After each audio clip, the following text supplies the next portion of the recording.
Howdy folks, and welcome to the second Brands Hatch guide because of reasons that we'll get into in a moment, but let's crack on with it.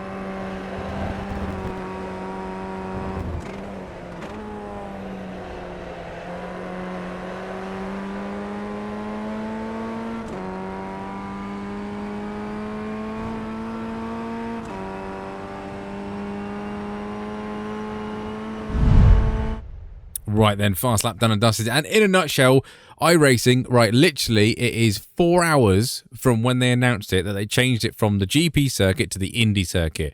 So this is me recording another one and trying to get it out as soon as possible because of iRacing decided to change it. Literally a few hours. It works out, what would it be?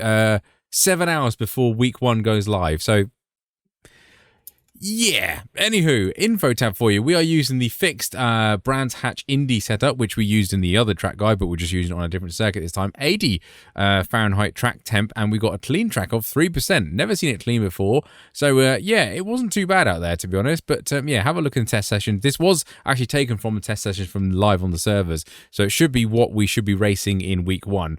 So we'll get there eventually. But anyway, the lap I'm actually going to show you is my fastest lap, a 1:48.624. And I did set another 48.6 up here. There we go, 48.696.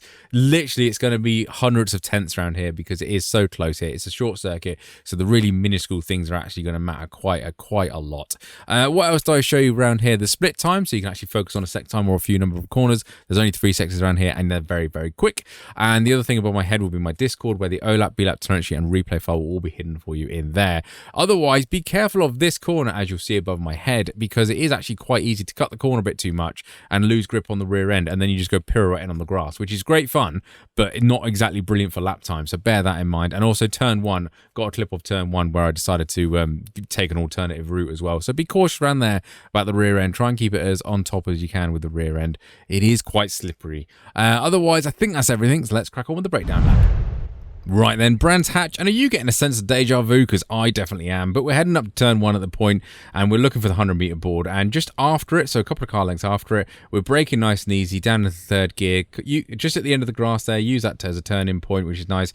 Hover the throttle in there to keep the rear end in check, a little bit of curb as you go past, and then as you come down here, it does grip up under the compression, and you can use a little bit of curb here, absolutely fine. Come off the curb now, and we're looking for the gantry or the bridge or whatever, using the shadow as our good braking marker. Stand on the brakes, don't lock a tyre up because it will be bad news. Second gear for this one, get it turned in nice and gently, and then really crank on the steering as the car slows down. Leave it in second gear, because I found, as I mentioned in the first one, that if you're going to first, you change the gear about now, and it just gets a little bit too complicated, too many things to do for once. Bring the car over to the right hand side, and there's a little dirt patch just there. We're kind of aiming as we're pointing at it. You can use it to turn in, and then plenty of curb. Definitely give that a little cheeky tickle on the way through, and then use order as runoff to really maximize your exit and maximize your top speed down here. Right, this is where the circuit changes. So we're using the 50-meter marker instead of the curbing like we did on the last layout. And basically we're lifting up before we go in there. See, I'm trying to change it to fifth there. Got to get used to that. Lift on the way in.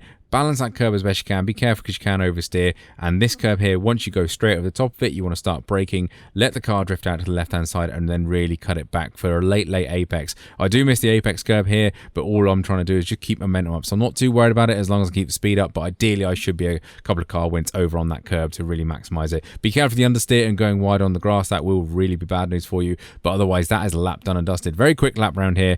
Overtaking opportunities will be definitely into turn one if you get a good exit on the last corner. Otherwise, you'll be watching out for spinners, and particularly where I made the mistakes as well, watching out for that area. But that is us in a 50, hope not, 48.624. Yes, apologies for the bit of the lateness, but it's one of the gambles that we take in week one, trying to get the track guides out early so we can all practice.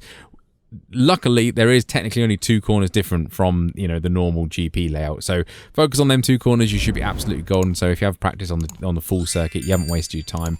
Otherwise, have a very good week, and I will catch you on the next one.